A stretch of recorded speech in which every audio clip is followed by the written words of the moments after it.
Buenas tardes a todo el mundo. Muchísimas gracias por asistir a la primera edición del 2023 de Viernes con la Ciencia. Estamos encantados, como siempre, nuestro patrono científico y gran amigo y que adora Valdepeñas, Jesús Martínez Frías, nos acompaña y arranca estas sesiones. Es que, ¿qué voy a decir de Jesús? Si ya es un viejo conocido, ya es la cuarta conferencia, la quinta esta ya, es la quinta conferencia que hace con nosotros. En esta ocasión, ¿no se escucha? Ahora sí.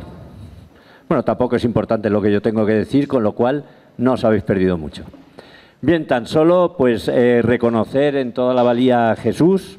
Es un científico de pro, es uno de los científicos más importantes dentro del estudio, si no el más importante de Marte, y en esta ocasión va a hablarnos de algo que para los amantes del espacio, los que siempre, no sé vosotros, pero algunos hemos soñado con viajar allí, están haciendo realidad, y ya que no podremos viajar, al menos podremos recrear cómo es y cómo va a ser toda esta carrera espacial. No sé si somos conscientes que estamos viviendo unos momentos únicos. Ya sucedió en la década de los 60, cuando el Apolo alunizó. En estos momentos estamos en la misma situación. Estamos generando el mayor cohete, ya se ha generado, y nos va a hablar de él Jesús. Se ha iniciado la carrera espacial que no tiene vuelta atrás. Vamos a, seguro, que volver a colonizar la Luna. Y de allí vamos a dar el salto a Marte. De todo esto es lo que nos va a contar hoy Jesús. Pues muchas gracias, Joaquín. Muchas gracias a todos ustedes por venir a estas horas, un viernes por la tarde. Para mí, bueno, pues es un placer estar de nuevo aquí en Valdepeñas. Ya me estoy haciendo casi de aquí y he dado charlas pues en varios foros, ¿no? Nunca había estado en este, que la verdad es que es precioso, ¿no? Es un foro precioso que tiene un sabor especial, ¿no? Y como ha dicho Joaquín, yo voy a hablar de la Luna y de Marte, también de los asteroides, de lo que se llama el espacio cercano a la Tierra, y voy a hacerlo pues no con las clásicas cuestiones que cada uno de ustedes puede buscar en Google o en cualquier otro buscador, sino intentando aportar también lo que nosotros estamos haciendo desde este punto de vista, ¿no? Yo llevo trabajando afortunadamente en Marte desde el año 2004, ya son muchos años, en la misión del rover Curiosity y también ahora en la del rover Perseverance. Estoy también involucrado en la misión ExoMars, que está teniendo muchos retrasos, la misión europea, por muchos problemas. El último, el de la guerra, el de la invasión de Ucrania. Pero la idea de esta charla es que tengan ustedes una especie de barniz general, de sabor general sobre lo que estamos haciendo y por qué es importante, ¿no? Siempre me gusta empezar las charlas con un par de imágenes, a ver si funciona el pasador. Una es esta, y es que nosotros somos la generación que está viviendo los primeros pasos científicos, tecnológicos y socioculturales que está dando el ser humano de la Tierra al espacio, con todo lo que conlleva como desafío presente y futuro. Un desafío que es también un desafío sociocultural. O sea, sin darnos cuenta, como comentaba Joaquín, el espacio está impregnando prácticamente todo lo que nosotros hacemos en nuestro día a día, ¿no? Y, por ejemplo, por poner un ejemplo, pues desde los GPS hasta la monitorización de los incendios, de las plagas, del volcanismo, del clima, absolutamente todo, las comunicaciones, la nanotecnología, los materiales, los aportes para la medicina y para muchas otras disciplinas. El espacio está ya impregnándolo todo y formando parte de nuestro día a día, ¿no? Y nosotros yo creo que tenemos suerte porque somos esa generación, por lo menos los que son de mi edad o incluso mayores, pues nosotros hemos tenido la posibilidad de ver esa salida del ser humano al espacio, con Yuri Gagarin. Hemos podido ver la llegada a la Luna, no una vez, sino más veces, como veremos, que no solamente se ha llegado una vez a la Luna, sino muchas más. Y bueno, pues si todo va bien, vamos a ver también el retorno a la Luna, con una misión donde va a ir, la primera mujer va a pisar la Luna, ¿no? Seguramente una mujer negra, de color, y también vamos a ver si el cuerpo aguanta y lo resiste la primera misión tripulada a Marte. La primera misión tripulada a Marte que ya nos va a confirmar como generación interplanetaria, es decir, como una especie interplanetaria. La vida desde hace casi 4.000 millones de años que surgió en la Tierra no ha dejado de expandirse y de bueno, pues colonizar o expandirse hacia otros territorios. Creo que se me oye, aunque no se oiga el micrófono, ¿no? Y bueno, pues al principio en los mares y los océanos, después en la Tierra, después en la atmósfera, y ahora estamos viviendo ese momento en el que el ser humano está saliendo al espacio. Entonces, tienes que pegarte el micrófono, Jesús. A ver si, ¿no? ¿No? Debe ser algo que falla, a lo mejor en la pila. Vamos a ver. ¿Esto está correcto? Habla, a ver. 1, 2, ahora, sí. Vale, muchas gracias, Joaquín. Bueno, esta es otra imagen con la que me gusta también iniciar, arrancar, y es que es algo que define bastante bien por qué en España nosotros tenemos... ¿Por qué en España nosotros tenemos esa relevancia en cuanto a la geodiversidad? Nosotros tenemos, bueno, aparte de todos los avances científicos y tecnológicos en astronomía y en astrofísica, también tenemos unos avances muy importantes en geología planetaria y astrobiología. Gracias a estos avances, nosotros nos hemos dado cuenta de que podemos utilizar el campo, podemos utilizar nuestro territorio como zona de pruebas. Como zona de pruebas en lo que se denominan los análogos. Los análogos son zonas específicas de nuestro planeta que nos ayudan a investigar Marte, la Luna u otros cuerpos planetarios. Y en ese sentido nosotros tenemos una materia prima muy importante porque tenemos una gran geodiversidad en España. Y concretamente aquí en Ciudad Real pues hay algunos aspectos, algunos temas interesantísimos que, bueno, como veremos, confirman la relevancia de esta zona y de otras zonas también de la península y de las islas para la exploración de Marte. Pero concretamente aquí en Ciudad Real tenemos unas zonas volcánicas interesantísimas que nos sirven como laboratorios naturales para la exploración de Marte. Esta imagen me gusta porque especifica que ya no utilizamos la Tierra solo como un sistema, como el sistema Tierra, sino que ya, sin ser conscientes de ello, nos atrevemos, somos osados y podemos utilizar la Tierra como un modelo. Se están buscando nuevas tierras, ya se han descubierto más de 5.000 planetas extrasolares, con algunos planetas similares al nuestro, aunque están lejísimos y están, bueno, totalmente fuera de nuestras posibilidades, al menos ahora. Pero me gusta esta imagen porque además representa cómo una mujer, con todo lo que ha representado, y representa a la mujer, la incorporación social también en la ciencia y la tecnología, está observando nuestro planeta desde el exterior. Entonces, esto es un cambio, yo creo que bastante sustancial, que supone casi un cambio de paradigma en el que nosotros estamos inmersos. Es decir, cómo el espacio está haciéndonos cambiar la forma en la que vemos nuestro planeta. Vamos a ver el siguiente. Y bueno, ya que los planetas extrasolares están muy lejos, el más cercano se encuentra a unos 4.3 años luz de la Tierra, el más cercano con posibilidades de ser habitable. Esto lo sabemos a través del Laboratorio de Habitabilidad Planetaria de la Universidad de Puerto Rico en Arecibo, donde también participo como colaborador científico. Para los próximos 50 o 100 años, lo que nosotros vamos a observar y a poder trabajar sobre todo es en lo que se llama el espacio cercano a la Tierra. Vamos a poder trabajar en la Luna, en Marte y hasta el cinturón de asteroides. Trabajar físicamente como personas, como seres humanos, que no sean robots o máquinas, más allá va a ser muy complicado. Y es por eso por lo que he centrado esta charla de la Tierra al espacio, pero sobre todo en lo que se llama el espacio cercano a la Tierra. Y bueno, no es ciencia ficción, ya existe un montón de literatura científica sobre cómo explorar y explotar los asteroides y por qué hacerlo, por qué es importante para el futuro de la humanidad. Y también se están abordando otros aspectos como los aspectos... Muchas gracias, Joaquín.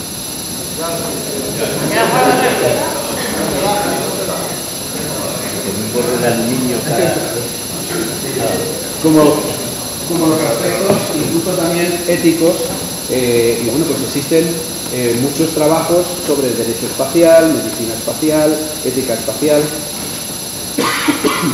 Es decir, que el espacio se está abriendo ya a todas las disciplinas científicas. Bien, un aspecto interesante del tema de la exploración espacial es que nosotros se puede decir que estamos comiéndonos nuestro planeta, es decir, estamos destruyéndolo desde todos los puntos de vista. Entonces, ya somos 8.000 millones de personas. Aquí he puesto, bueno, simbólicamente se dijo que Damián, este bebé que nació pues hace muy poco tiempo en la maternidad Nuestra Señora de la Altagracia en Santo Domingo, fue la persona 8.000 millones, ¿no? Y entonces, bueno, pues los recursos de la Tierra son limitados y nosotros pues tenemos que buscar nuevos recursos que van a favorecer también la sostenibilidad de nuestro propio planeta y el futuro de las próximas generaciones, de nuestros nietos, bisnietos, etcétera, etcétera. Entonces aquí he traído algunos aspectos interesantes. Por ejemplo, la población mundial era de 2.500 millones en 1950, de casi 7.000 millones en 2010 y para 2070 se espera que seamos ya cerca de 10.000 millones de personas, ¿no? Ya estamos en 8.000 millones.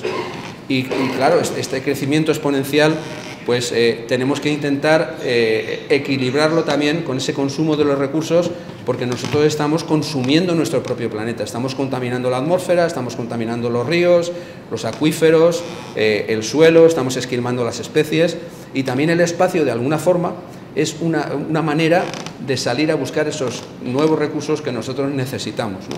Además, si realizamos la explotación de esos recursos necesarios para la habitabilidad en nuestro propio planeta fuera de la Tierra, nosotros no vamos a contaminar nuestro planeta. Es decir, si conseguimos extraer pues, de asteroides, la Luna también tiene sus recursos, pero si conseguimos extraer de asteroides elementos estratégicos que son fundamentales, no vamos a contaminar nuestro planeta, ni la atmósfera, ni el suelo, etcétera, etcétera. Pero de alguna forma, haciendo de abogado del diablo, aunque con nosotros va siempre todo lo bueno y todo lo malo, la búsqueda de recursos y la exploración del espacio también es algo positivo para el futuro de la humanidad. Aquí he traído algunos, bueno, hay un tratado, que es el tratado, son los principios que gobiernan el Tratado del Espacio Ultraterrestre. Es un tratado que ya se firmó en octubre del año 67. El problema es que el Tratado del Espacio Extraterrestre no lo han firmado todos los países y de hecho actualmente hay una auténtica explosión de cómo abordar todo esto, donde se han integrado también pues los agentes privados, no son solamente los Estados Unidos, o antes era la antigua Unión Soviética, Rusia, China, India, la Agencia Espacial Europea, Emiratos Árabes Unidos. Es decir, el espacio se ha abierto a todas las culturas, a todos los países, y por eso es importante que exista desde Naciones Unidas una regulación de cómo abordar toda esta exploración. Bien, este es el documento del 97, es una copia del documento de la Asamblea General de Naciones Unidas, donde se habla de la Declaración sobre la Cooperación Internacional en la Exploración y Utilización del Espacio Ultraterrestre en beneficio e interés de todos los Estados, teniendo especialmente en cuenta las necesidades de los países en desarrollo. Así es como debe ser, por lo menos estas son las recomendaciones de Naciones Unidas al respecto. Simplemente la he traído para que sepan ustedes que existe este tipo de regulaciones, igual que existen protocolos y reglamentos aquí en la Tierra. Y bueno, los tres aspectos importantes que yo he marcado aquí son promover el desarrollo de la ciencia y la tecnología espaciales y de sus aplicaciones, fomentar el desarrollo de una capacidad espacial pertinente y suficiente en los estados interesados y facilitar el intercambio de conocimientos y tecnología entre los estados sobre una base mutuamente aceptable. Ya tenemos también, pues en Europa, bueno, pues tenemos el Centro Europeo de Derecho Espacial, es decir, hay un montón de instituciones y de organismos que ya están abordando todo el abanico de disciplinas, tanto relacionadas con las ciencias humanas como con la ciencia y la tecnología, ¿no? Tenemos, por ejemplo, aspectos éticos. Nosotros, desde la Asociación Internacional de Geoética, fundamos el Grupo Internacional sobre Astrobioética, donde ya hablábamos de la necesidad de una aproximación ética para la exploración geológica y astrobiológica de la Luna y de Marte, ¿no? Esto lo presentamos en el Congreso de COSPAR, ¿no? O, por ejemplo, pues recientemente publicamos en un libro también este capítulo sobre medio ambiente y sostenibilidad, en este libro de astrobiología y sociedad en la Europa actual, ¿no? En la Europa de hoy, ¿no? Es decir, solamente que tengan constancia ustedes, que sepan que aparte de los aspectos de ciencia y tecnología, existen muchos otros en los que hay grupos de trabajo, de investigación, que están funcionando bastante bien. Bien, en cuanto a los asteroides, una pasada muy rápida, es una presentación muy larga, así que voy a intentar pasar rápido por algunas imágenes. En cuanto a los asteroides, decir que los asteroides, de manera muy sencilla, son de 3 tipos, básicamente, aunque hay otros raros, los de tipo C, los S y los M. Los de C son el 75% de los conocidos, con carbón, son muy oscuros, tienen materia carbonácea, tienen compuestos orgánicos. Tenemos los de tipo S, que son aproximadamente el 17% de los conocidos, son metálicos, con níquel, hierro, mezclas con magnesio y silicatos, cobalto y otros elementos estratégicos. Son relativamente brillantes, por eso tienen este albedo. Y los de tipo M, que son el 8% de los conocidos, que tienen una composición de níquel y hierro puro, que son muy brillantes, que serían, por así decirlo, los más metálicos, ¿no? ¿Cómo sabemos esto? Pues lo sabemos porque se han hecho misiones a los asteroides, pero también gracias al estudio de los meteoritos. Los meteoritos proceden del espacio, es decir, son algo con lo que nosotros podemos estudiar cuerpos que están muy lejos, pero que llegan a la Tierra en forma de meteoritos. El 99,9%, prácticamente la totalidad de todos los meteoritos conocidos, proceden de los asteroides. Los asteroides son los cuerpos padres o madres de los meteoritos. Aunque hay una pequeña fracción de unos 100 ejemplares de meteoritos que proceden de Marte y otros que proceden de la Luna, lo que se llaman las lunaitas o los SNICS. Los SNICS es el acrónimo de los 3 tipos de meteoritos marcianos más importantes conocidos, que son la sergotita, la anaclita y la chasignita. Es decir, que podemos diferenciar, al igual que podemos diferenciar las rocas terrestres de los meteoritos, también en los meteoritos podemos diferenciar si proceden de los asteroides, si proceden de la Luna o proceden de Marte. Concretamente de la Luna pudimos conseguir diferenciarlos de los grandes cuerpos acondríticos asteroidales, que antes no se sabía que eran lunares, gracias a las rocas que trajeron en las misiones Apolo, donde trajeron cerca de 400 kilos de rocas y se pudo comparar la composición, los minerales, la química, la geoquímica, la cosmogeoquímica de esos meteoritos con las muestras que trajeron de la Luna. Bien, bueno, saber que aquí tenemos los 3 tipos de meteoritos clásicos que se corresponderían, por así decirlo, con los asteroides que hemos visto antes. Los Stony, que serían los aerolitos, o los lititos, que serían fundamentalmente rocosos, con distintos tipos, las condritas, que tienen los cóndrulos, y las acondritas, que ya no tienen los cóndrulos, pero básicamente son meteoritos silicatados, con una serie de elementos y de minerales que son muy importantes para nosotros. Tenemos que darnos cuenta de que estamos hablando de asteroides kilométricos, de decenas y cientos de kilómetros, ¿no? Los Stony Irons, que serían los siderolitos o litosideritos, que serían una mezcla de metales y de silicatos, como vemos aquí. Tendríamos metales, y esto es olivino, que es una mezcla de silicato de magnesio y silicato de hierro, que se llama forsterita y fayalita. Y bueno, pues aquí tenemos los silicatos y la fase metálica, que es sobre todo rica en hierro níquel. Y finalmente tendríamos los metálicos, los irons, que son los sideritos, ¿no? Que son pues prácticamente como cualquier metal que nosotros encontramos aquí en la Tierra. Bien, simplemente para que tengan este barniz sobre los asteroides, bueno, pues recientemente, durante los últimos 50 años, se han descubierto más de 500.000 de objetos asteroidales, ¿no?, entre Marte y Júpiter.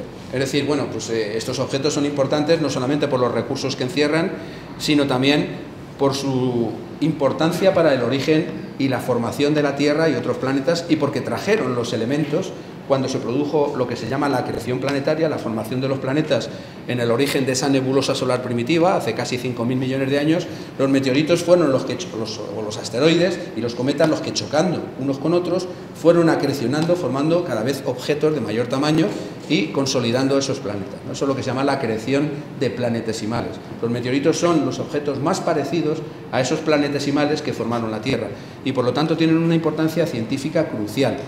Aquí en la Tierra es muy difícil encontrar rocas y minerales que conserven las propiedades de cuando se formó nuestro planeta, porque nuestro planeta es un planeta vivo, activo, con volcanes, ríos, lagos, tectónica de placas, y esos materiales se han transformado después de más de 4.500 millones de años. Sin embargo, en estos meteoritos asteroidales todavía podemos encontrar cómo eran esas evidencias químicas, mineralógicas, cómo eran las rocas que formaron nuestro planeta. Y por eso, de alguna manera, son como fósiles que nosotros tenemos ahí, y científicamente son muy interesantes porque nos permiten conocer cuáles eran las características de esa materia primigenia, de esa materia primitiva, a partir de la cual se formó nuestro planeta y otros planetas, y después evolucionó y se formó la vida también, ¿no? La vida se formó después de ese paso de lo abiótico a lo biótico, ¿no? Que todavía no comprendemos bien cómo ocurrió.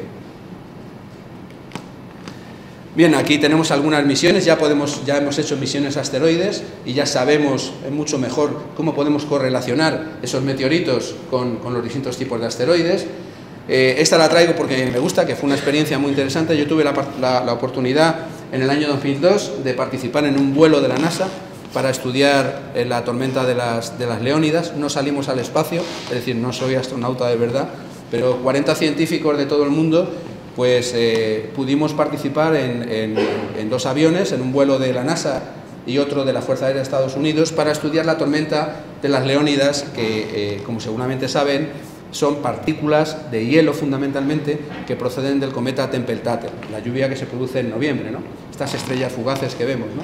Y bueno, nosotros llevamos un equipo, este es Rüdiger Jenn, este sí era un astronauta de verdad, Peter Jenniskens, que era el director científico de la misión, y el que fue el director del Centro de Astrobiología, el primer director, el profesor Juan Pérez Mercader, ¿no? Y bueno, la verdad es que fue una experiencia científica muy interesante y también personal, poder estudiar y poder ver esas ablaciones, esas desintegraciones arriba. Realmente el avión estaba solo para nosotros, iba a oscuras, era un laboratorio volante, y pudimos ver, ha sido hasta el momento la lluvia más importante de meteoros o de meteoroides que generan meteoros que se conoce hasta el momento. Pudimos ver hasta más de 2.000 desintegraciones por hora, 2.000 ablaciones por hora. Y bueno, la verdad es que era como ver casi los fuegos artificiales desde arriba, ¿no? Pero eran naturales, ¿no? Y bueno, pues la traigo porque es una experiencia muy bonita en la que yo he podido participar, y además está relacionada con lo que es la materia primitiva, ¿no? La materia primigenia, que son los cometas y los asteroides. Bien, aquí he traído también 2 asteroides que son bastante emblemáticos, que nos han proporcionado información. El asteroide Eros, bueno, la sonda NIAS es la que se acercó y pudo analizar la composición del asteroide, o por ejemplo del asteroide Itokawa, ¿no? Con la sonda Hayabusa, ¿no? Que aterrizó en el 2010 y consiguió muestrear la superficie. También es importante que sepamos cómo se distribuyen todos estos elementos en los asteroides y cómo, aunque parezca ciencia ficción, no lo es, ya es ciencia avanzada. Está habiendo proyectos de las agencias espaciales y de los agentes privados para la exploración, la cartografía de los recursos que existen en estos asteroides y cómo pueden serlos de utilidad para la humanidad, ¿no? Y bueno, pues sabemos cuáles son estos materiales de valor en los asteroides, como pongo aquí, pues tienen hidrógeno, carbono, nitrógeno, oxígeno, que pueden servir pues para agua potable, para combustibles, para refrigerantes, para metalurgia, para agricultura. Tenemos que darnos cuenta de que llevar material al espacio es extremadamente caro. O sea, cuesta aproximadamente 1 millón de euros llevar 1 kilo de material al espacio, de lo que sea. Entonces, cualquier cosa que exista en el espacio que nosotros podamos utilizar nos va a ser pues, de gran ayuda, ¿no? Un beneficio, ¿no? Y es por eso por lo que están tan de moda lo que se llama los ISRU, que es el acrónimo de la utilización de recursos in situ, tanto en la Luna, en Marte, como en los asteroides. Y es por eso por lo que es muy importante comprender y conocer cuáles son los elementos y los materiales estratégicos que están contenidos en estos asteroides. El hierro, el cobalto y el níquel, pues de los metales industriales, o bueno, pues el rutenio, el rodio, el paladio, el osmio, el iridio, el platino, pues para conversores catalíticos, para materiales avanzados, para el tratamiento contra el cáncer. Es decir, existen numerosas aplicaciones de todos estos elementos y minerales que van a ser fundamentales para el futuro de la humanidad. Bien, esta es otra imagen también es un GIF animado, aunque no funciona, de cómo se aproximaba el Hayabusa 2. Recogía material del asteroide Ryugu y el 22 de febrero del 99 logró aterrizar en la superficie y traer a la Tierra material del asteroide, con lo cual nosotros ya podemos conocer directamente el material que existe. Bien, rápidamente, para que sepan que hay cosas y se están haciendo unos estudios interesantísimos también desde este punto de vista, no solamente desde el punto de vista de las órbitas, que esta es otra conferencia diferente, ¿no? El riesgo de impacto de estos asteroides, si podrían ser potencialmente peligrosos, etcétera, etcétera, sino también en cuanto a su composición y los materiales que encierran. Pero bueno, vamos a la Luna rápidamente, que está más cerca. La Luna está a unos 380.000 kilómetros. En cuanto al origen de la Luna, Para explicar el origen de la Luna hay tres grandes hipótesis, que son la de Canup, la de Rufu y la de Hasebe. Entonces, dentro de estas tres hipótesis, nosotros todo parece indicar que la Luna se formó por el impacto de un objeto de grandes dimensiones contra la prototierra, contra nuestro planeta. Es decir, ya tenemos muchos datos de las rocas de la Luna, de su composición, de sus características geoquímicas y también isotópicas, de la correlación con las rocas terrestres, y sabemos que, bueno, esta fue la primera de ellas, la de Canup, en el año 2012, donde se asume que ese objeto del tamaño de Marte aproximadamente impactó contra la Tierra y dejó una especie de lluvia o de constelación de residuos alrededor que finalmente formaron la Luna. Rufu avanzó en el 2017 una hipótesis algo diferente, y es que sugería que aparte de este impactor eran necesarios otros impactores para generar esa distorsión y esa perturbación general que nosotros observamos en estos modelos computerizados. Y finalmente, en este modelo lo que se hace es, mediante esta modelación computerizada con modelos de tipo hydrocode, lo que hacen es ver que la composición de la Luna no se corresponde solo con una especie de corteza terrestre desgajada, sino que realmente lo que se ha desgajado es la corteza y parte del manto de nuestro planeta. Es decir, ha habido un proceso de impacto mucho mayor, ¿no? Pero bueno, simplemente para que sepan que esto es así. Bueno, pues hace poco celebramos el 50 aniversario de la llegada a la Luna. Por cierto, hoy es el cumpleaños de Aldrin. Hoy cumple 93 años. A la Luna no solamente se ha llegado una vez, sino se han llegado 6 veces, y han sido 12 astronautas los que han pisado la Luna, ¿no? No solamente los primeros, ¿no? Aquí están las misiones. Aquí están todas las misiones marcadas. Las amarillas son las chinas. Los chinos se están incorporando a la exploración espacial de manera tremenda, tanto en la Luna como en Marte, como ya veremos. La misión Chang'e 3, la 4, la 5, las misiones Apolo, las Lunar, la Surveyor, y vemos que poco a poco pues ya conocemos cada vez más cuáles son las características de nuestro satélite. En cuanto a la geología, sabemos que la Luna, bueno, lo que se ve es que está enormemente craterizada. O sea, la Luna nos ha ayudado también a protegernos de todos esos grandes impactos que ha recibido ella, ha servido de escudo, y esto es muy importante para la emergencia y la evolución de la vida. De alguna manera tenemos un escudo protector que nos ha ayudado a salvarnos de todos estos impactos gigantescos, aunque en la Tierra también los ha habido, ¿no? Y sabemos que existe lo que se llama una dicotomía lunar. La cara cercana y la cara oculta de la Luna son diferentes también, tienen características diferentes, ¿no? Rápidamente, una pequeña historia sobre la formación de la Luna. El vulcanismo es importantísimo para la Luna. Además es un vulcanismo basáltico, como el que tenemos, por ejemplo, aquí, ¿no? En Ciudad Real, fundamentalmente, aunque también tenemos otros tipos de rocas, ¿no? De petrología. Pero después de la formación de la corteza lunar y de la solidificación del océano del magma, se produjeron las grandes cuencas. Las grandes cuencas son lo que se llaman los mares lunares. Los mares lunares eran pues, como los mares que tenemos aquí en la Tierra, pero de lava basáltica. Eran mares de lava, ¿no? Basáltica. Esas cuencas se rellenaron parcialmente con estos flujos de lava, y se supone que estos basaltos se formaron por fusión del manto lunar gracias a los impactos. Y la actividad volcánica disminuyó con el tiempo, y se asume que cesó hace unos 1.300 millones de años. Bien, aquí es donde tenemos los grandes mares, los mares lunares, que son unas zonas fundamentalmente ricas en basalto, y esto es lo que se llaman las terrae, las tierras altas lunares, con un albedo mayor, ¿no? Que tienen otro tipo de composición diferente. Voy rápido.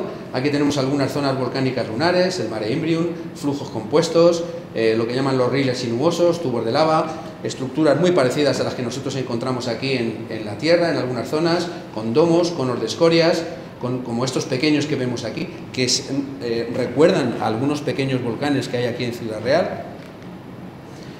Los basaltos lunares tienen estas características que vemos aquí. Aquí tenemos un basalto traído por las misiones Apolo y una lunaíta, un meteorito basáltico, y bueno, tienen unas características que les permiten diferenciarse de los basaltos terrestres, ¿no?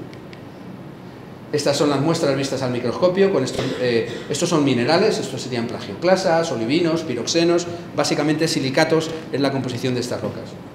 Esta sería la composición de las tierras altas, totalmente diferente, fundamentalmente entre plagioclasas, piroxenos y olivinos, también silicatada, lo que llaman las rocas de tipo ANT, de tipo anortosita, anorita, troctolita, es una composición diferente. Pero bueno, simplemente que sepan ustedes que está todo esto muy bien cartografiado. Aquí tenemos, bueno, pues las misiones Apolo, la misión del Apolo 11 del 69, las rocas lunares que trajeron, no solamente estas, sino en sucesivas misiones trajeron más rocas, más materiales. Y bueno, pues aquí tenemos algunas imágenes de cómo son, muy parecidas a las que nosotros vemos aquí, ¿no? O como por ejemplo pues los impactos, los aglutinados, los basaltos. Estas rocas no difieren de las que nosotros podemos observar aquí. Es muy importante para nuestra salida a la Luna saber cuál es la composición de todos estos materiales, qué podemos utilizar allí. Sabemos que podemos utilizar el material lunar pues para hacer pistas de despegue, aterrizaje, escudos antirradiación, carreteras, caminos y también para otro tipo de cuestiones que no son de gran utilidad. Por ejemplo, para la agricultura lunar, saber cómo responde el vino volcánico, por ejemplo, ¿no? Cómo responde el terreno para cultivar vino, para cultivar alimentos, para el cultivo de plantas que generen oxígeno. De hecho, se puede hasta extraer oxígeno del propio regolito, del propio suelo lunar, ¿no? Como esto que vemos aquí, donde tenemos, esta es la concentración en tanto por ciento de los elementos presentes en el regolito, en el suelo de la Luna. Y lo que tenemos son oxígeno, silicio, hierro, calcio, aluminio, magnesio y otros elementos, ¿no? Aquí tenemos la comparativa entre la Tierra, los lowlands, que serían los mares lunares, las zonas bajas, y los highlands lunares, las zonas elevadas, ¿no? Es decir, que de alguna manera también el suelo es una fuente de recursos para nosotros. Bien, aquí tenemos al geólogo, hasta el momento el único científico que está en la Luna ha sido un geólogo, ha sido Harrison Smith, que después fue senador de Estados Unidos, que está trabajando en la Luna, pues como los geólogos que pueden estar trabajando aquí en la Tierra. Y él descubrió lo que se llaman los suelos anaranjados lunares. Los suelos anaranjados lunares, que son estos que vemos aquí, y que son especialmente ricos en ilmenita, que es un óxido de hierro y titanio. Entonces se ha cartografiado cómo es la distribución de estos elementos, del hierro, del titanio, de la ilmenita y de muchos otros elementos, y ya disponemos de una cartografía de la Luna que nos sirve para esa traslación que está ocurriendo ya del ser humano hacia nuestro satélite. Aquí tenemos, por ejemplo, para que se hagan una idea ustedes, el mapa de hierro de la sonda Clementina. Estas son las zonas rojas, son las que tienen mayor concentración, mayor abundancia de hierro, que como ven coinciden con los mares basálticos. Es decir, que es muy interesante, por ejemplo, analizar si en los basaltos o en las rocas que tengamos aquí, en Ciudad Real, podría haber también estas ilmenitas o estas magnetitas, y si esa distribución se parece, por ejemplo, a las de las ilmenitas y las magnetitas de la Luna. O este es el mapa de titanio, que coincide también, en cierto modo, con el mapa del hierro, con la ilmenita.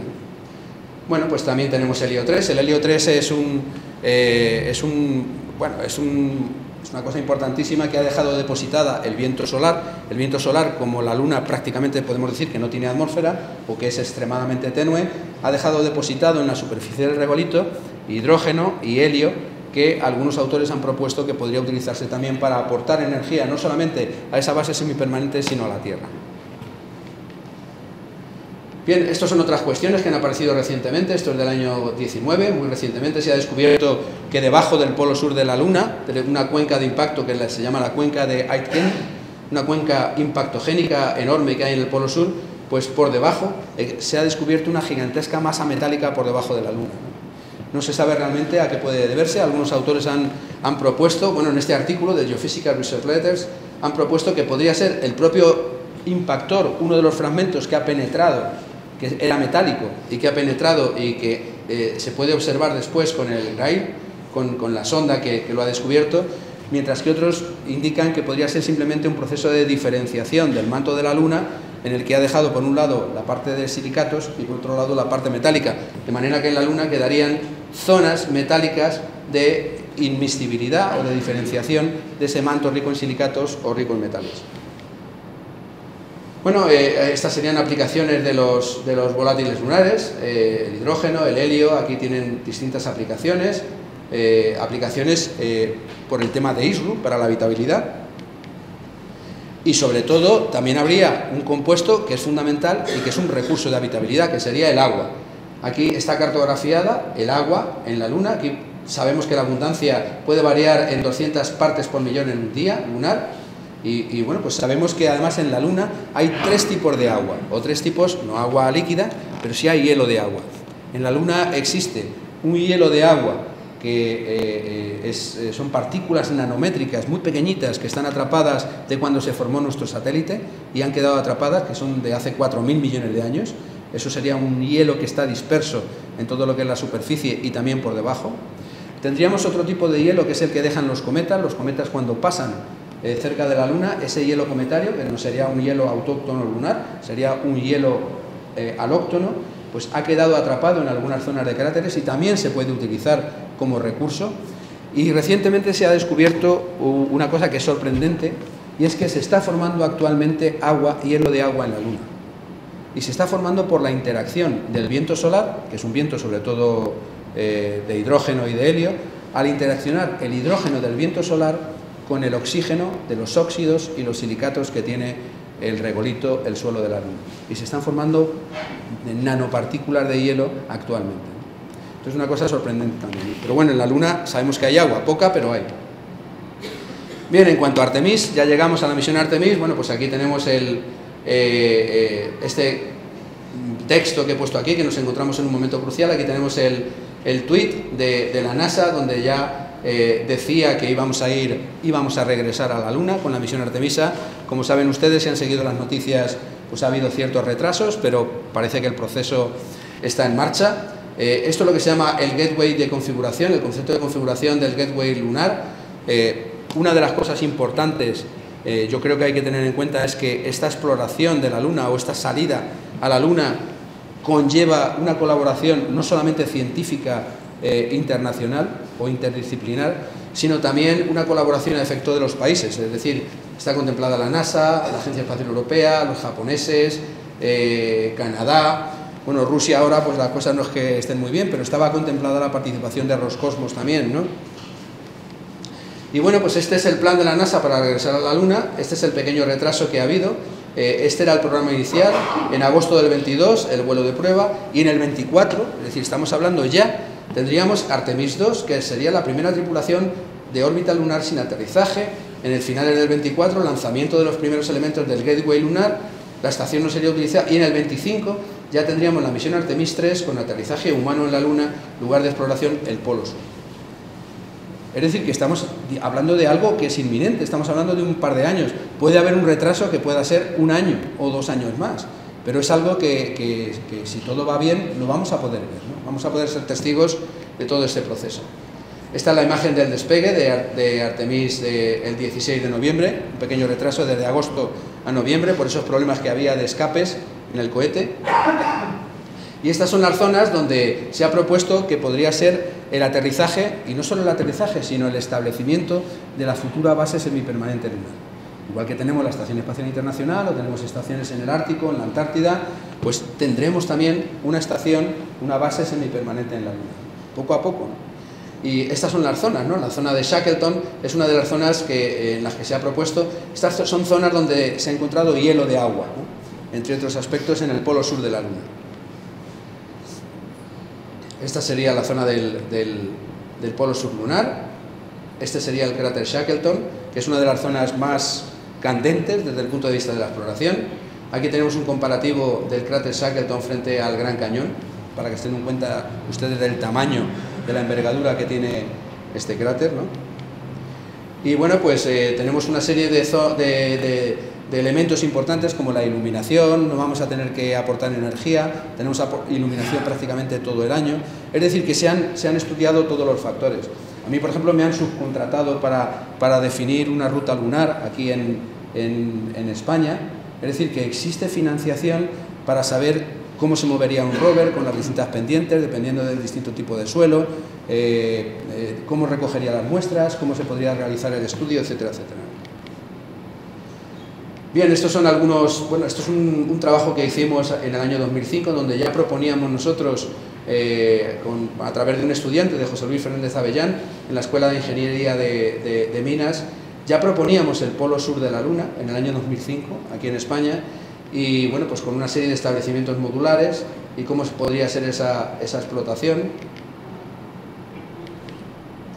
Esto es un proyecto mucho más novedoso, es de una tesis doctoral de Yasmina en la Universidad Politécnica de Valencia, donde está trabajando para el diseño de una estación semipermanente lunar como parte de su tesis doctoral.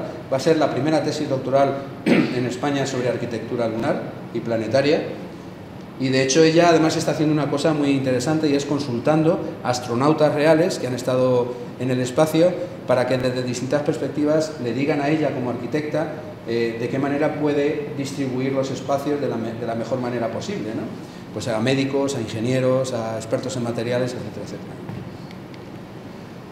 Estos son dos botes de un simulante que hicimos nosotros. Este es un proyecto de máster que se presentó el año pasado de un estudiante mío, de Fernando Alberquilla, donde por primera vez hemos podido fabricar simulante lunar. Es decir, es muy difícil trabajar con meteoritos lunares o con rocas lunares de las misiones Apolo, y por eso la NASA, la ESA, JAXA, las agencias lo que hacen es fabricar material que se parezca, que simule el material de la Luna. Esto lo hicimos nosotros con Lanzarote, que es el modelo, el primer modelo que tenemos, es el simulante lunar de Lanzarote. Además lo publicamos recientemente se ha publicado en esta revista del grupo Nature, en Scientific Reports, el primer simulante lunar español, ¿no?, por así decirlo.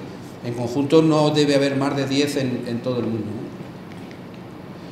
Y otro tema en el que estamos trabajando en relación con esta habitabilidad lunar es esto que hicimos el año pasado, y es conseguimos enviar al espacio basalto, material volcánico, en un cohete Falcon 9 de SpaceX en enero del año pasado, para saber cómo se comporta este material bajo condiciones de espacio, lo cual va a ser importante porque los futuros astronautas van a utilizar este material para construir esas pistas de despegue, carreteras, etcétera, etcétera. Entonces, ver cómo se produce esa meteorización espacial, cómo le afecta a la radiación cósmica, si se altera, si se fragmenta, etcétera, etcétera, o si se producen transformaciones en los minerales. Y bueno, pues va a estar 3 años orbitando alrededor de la Tierra y nos está proporcionando información sobre cómo varía ese material bajo condiciones de espacio. Este es el cohete en el que salió, el Falcon 9 de SpaceX, despegó de Cabo Cañaveral el 13 de enero del 2022 y ha sido hasta el momento el único experimento de estas características que se ha enviado al espacio. Bueno, y finalmente, rápidamente, vamos a pasar ya a Marte. Bueno, Marte, este es Marte como es en la actualidad, con 2 polos helados. Pues Marte es un planeta fundamentalmente volcánico. Aquí tenemos la zona de Tarsis con los volcanes y la zona del Monte Olimpo, un volcán gigantesco. Pero Marte en el pasado tenía unas características muy diferentes a como es en la actualidad, ¿no? Marte tenía un ciclo hidrológico, hidrogeológico, con ríos, lagos, mares y probablemente también un gigantesco océano que ¿sale?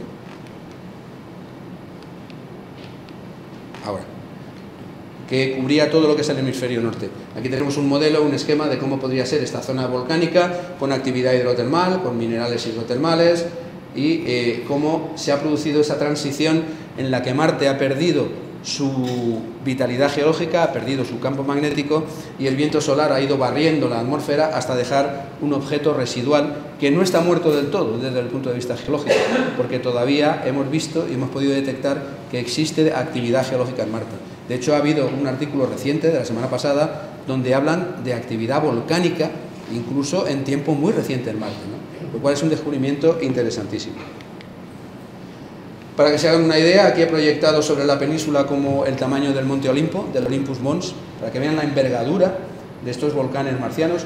Dado que Marte no tiene tectónica de placas, no se mueve, y por lo tanto todo lo que surge desde el manto surge siempre en el mismo punto, y entonces se generan megaestructuras como estas que vemos aquí, ¿no?, gigantescas, ¿no? Son volcanes en escudo, ¿no?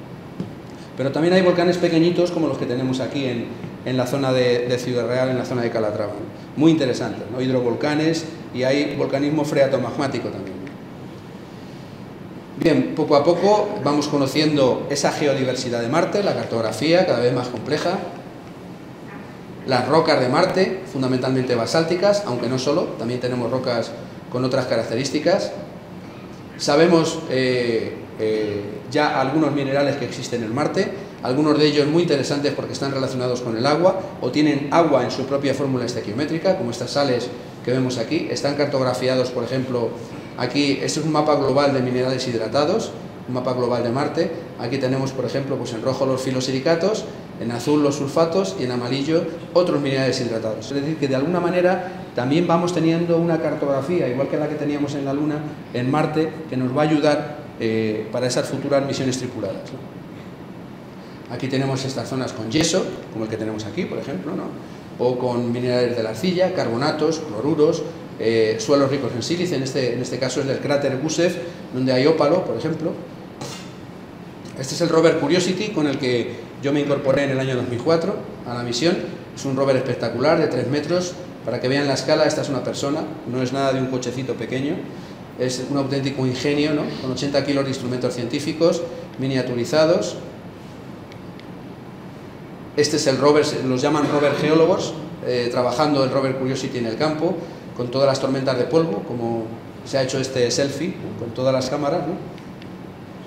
Y bueno, esta la traigo porque hoy lo hablaba con un periodista justo antes de empezar, y ayer también.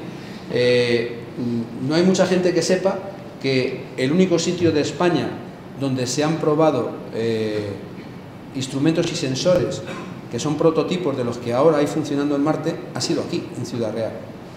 O sea, yo propuse hace ya unos cuantos años, hace pues, más de 10 años, que esta zona fuera una zona donde podríamos probar el funcionamiento de estos prototipos. Y esta fue la prueba de la estación REMS y sobre todo del sensor de temperatura del suelo en el volcán de la Yezosa. Aquí en la Yezosa, en Almagro, estuvimos haciendo estas pruebas de este prototipo del GTS, del Ground Temperature Sensor, que está ahora mismo funcionando en Marte y proporcionando información. O sea, para que se den cuenta ustedes de lo importante que es hacer estas pruebas en tierra también, no solamente para la calibración, sino cómo responden los sensores para analizar distintos tipos de minerales similares a los que hay en otro planeta. Bueno, aquí tenemos, por ejemplo, pues algunas imágenes que traigo de sulfatos de calcio, filones, una red de filones de sulfato de calcio en Marte, por ejemplo, ¿no? Bueno, esto es importante porque lo que indica es que ha habido unas fracturas, estas fracturas, por ellas ha percolado un fluido rico en sulfato y en calcio que ha precipitado esa carga mineral y por lo tanto son zonas interesantes. También para la búsqueda de vida, porque las zonas donde ha habido agua y los minerales son geoindicadores de la existencia de agua, son zonas interesantes para buscar, por ejemplo, microorganismos que pudieran haber existido si es que existieron allí. Estos son algunas simulaciones del rover Curiosity haciendo estos pequeños taladros con un instrumento que se llama el RAT, es el Rover Abrasion Tool. Simplemente es un pequeño taladro que hace una pequeña perforación. No va a ser tan importante como la que pretende hacer ExoMars, la sonda europea, que pretende penetrar hasta 2 metros de profundidad, ¿no? Pero bueno, ya se han hecho todos estos pequeños orificios que vemos aquí vemos un pequeño filón, y aquí vemos estos pequeños puntitos que son análisis químicos que nosotros podemos hacer para saber cómo varía la composición. Este es el láser que hace estos análisis que vemos aquí. Es decir, que tenemos un detalle en la analítica realmente espectacular, ¿no? Este es un trabajo que publicamos, tuvimos la suerte, fuimos portada en la revista Nature Geoscience, es algo que no es fácil, con este trabajo sobre agua líquida en la noche marciana, donde encontramos que había una especie de ciclo diurno-nocturno de absorción y secado, por así decirlo, del agua, ¿no? Durante la noche había una absorción del agua atmosférica, del vapor de agua, por las sales que están atrapadas en el suelo. Esto era muy importante porque debajo del regolito, a unos pocos centímetros, pues había una especie de, entre comillas, barrillo muy interesante para el tema de la búsqueda de vida, ¿no? Este es otro estudio, también tuvimos la suerte de ser portada en otra revista muy buena de la Sociedad Geológica de América, la revista Geology, donde detectamos estructuras, bueno, esto no es Marte, esto es en la zona de Almería, pero si se fijan ustedes, tenemos estructuras muy similares de fluidificación de sedimentos, lo que llaman las chimeneas, zonas de escape de fluidos. Son estructuras en las que nosotros utilizamos zonas de aquí de la Tierra, de España, para establecer esos modelos, ¿no? cómo son esos minerales, cómo son esas rocas, cómo son esos afloramientos, cómo son esas estructuras volcánicas, etc. Y bien, ya estamos llegando al final, la zona del rover Perseverance, donde, bueno, pues tenemos el instrumento MEDA, que está liderado por el Centro de Astrobiología, que es también una estación ambiental, parecida a REMS, la estación, bueno, mucho mejor que REMS, mucho más mejorada, que era la estación que había en el rover Curiosity, y aquí en Supercan, que es donde estamos trabajando nosotros, desde el Instituto de Geociencias, en colaboración con otras universidades, la Universidad del País Vasco, la Universidad de Valladolid, la Universidad de Málaga, en Sevilla también han hecho algunos equipos. Es decir, que estamos obteniendo unos resultados muy interesantes también en el análisis del rover Perseverance. El rover Perseverance ha ido a un gigantesco cráter de impacto, que es el cráter G0, o Jezero, como dicen ellos, y aquí tenemos unos canales por los que ha entrado el agua con unos sedimentos y ha dejado lo que se llama un delta parecido a los deltas de la Tierra, ¿no? Por eso es importante comprender los modelos terrestres para poder aplicarlos al espacio. Aquí tenemos esos estratos del delta. Este es otro trabajo que publicamos en la revista Science en el año 2021 con el estudio del delta y los bloques que transportaba el agua, el fluido, algunos enormes, como ven aquí, está la escala de 2 metros y tenemos bloques gigantescos, es decir, tenía que haber un flujo de agua importantísimo para poder transportar estos bloques, ¿no? Esta es una imagen del delta. Si se fijan, es parecido a algunas cosas que tenemos aquí, ¿no?, en Ciudad Real, ¿no? Y bueno, este es el último trabajo que hemos publicado también el año pasado en la revista Science Advance, donde analizamos la composición. Como ven, son equipos grandes. Para que se hagan una idea, en el rover trabajamos alrededor de 500 científicos e ingenieros, que estamos distribuidos en montones por instrumentos, pero también cruzando los objetivos científicos de los instrumentos, que es lo más bonito, ¿no?, para establecer distintos objetivos, para intentar alcanzar distintos objetivos, ¿no? Y bueno, una de las cuestiones importantes de esta misión del rover Perseverance es que estamos seleccionando en tubos que quedan en Marte y que luego en otra futura misión que se llama la MSR, la Mars Sample Return, vamos a poder recuperar. Es decir, se van a lanzar los tubos a la órbita marciana y desde ahí se van a recoger y se van a traer a la Tierra. Y bueno, pues la verdad es que hay, desde el punto de vista científico, tiros, entre comillas, para decir qué es más importante y qué menos traer a la Tierra, ¿no?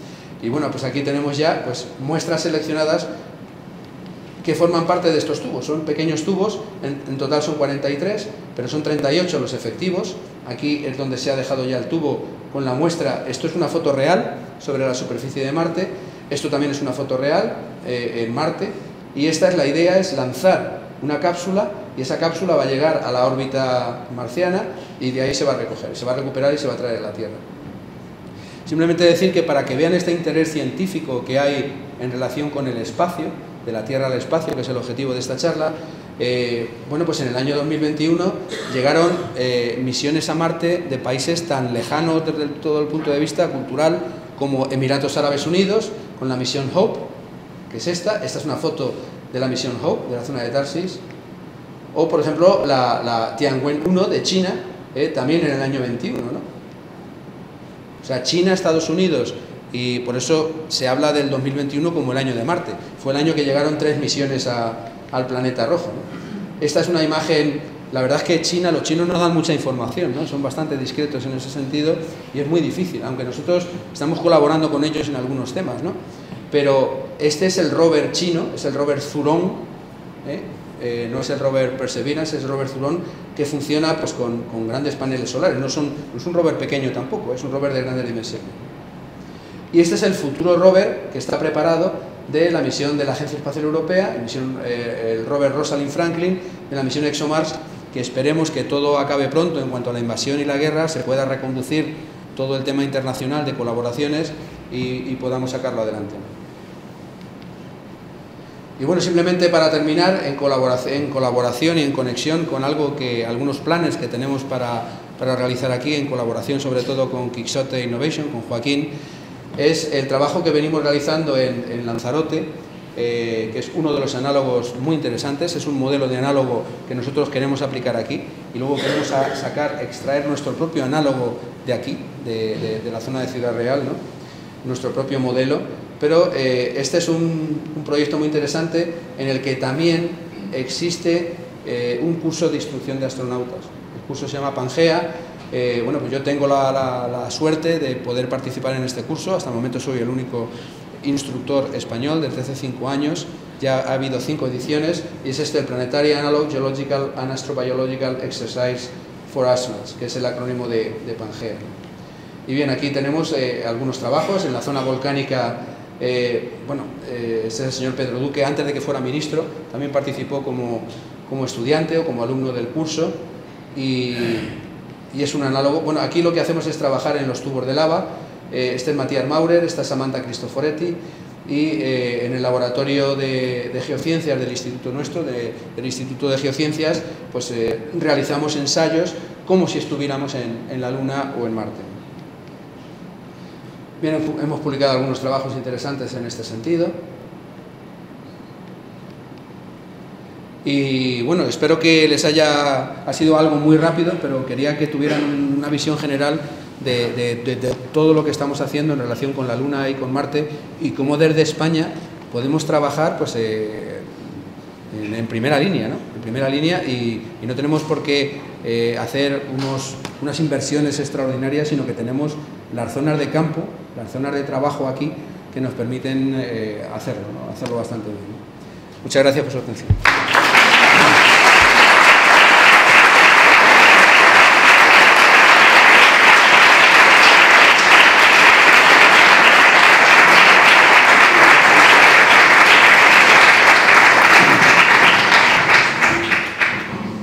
Iba a coger el micrófono, pero ya no lo cojo. No. Muchas gracias, Jesús. Muy interesante, como siempre. Estaba recapitulando. Tenemos un canal, como sabéis, de YouTube, de Quixote Innovation. Cómo ha evolucionado cada vez que ha venido, sobre todo Jesús, a darnos información. Si lo podéis ver, se va viendo la progresión perfecta de cómo vamos avanzando de manera inexorable en la conquista del espacio. Y es apasionante ir viendo, sobre todo todas las charlas muy apasionantes, pero en la Jesús se ve muy bien la progresión y es muy interesante. Llega el turno de las preguntas. ¿Alguna pregunta para Jesús? Bueno, yo quería comentar antes de empezar las preguntas que eso que dices es verdad. O sea, hace, por ejemplo, 25 años, si das una charla que se llame El desafío de la exploración de Marte, no tiene absolutamente nada que ver con el mismo título, con los contenidos que se van a dar ahora, ¿no? Porque es que todo tiene que evolucionar y bueno, pues yo procuro siempre ponerlo en el último momento para que llegue a la sociedad, para que llegue a la gente que realmente vea cuáles son los últimos datos y los últimos resultados científicos, ¿no? Perfecto.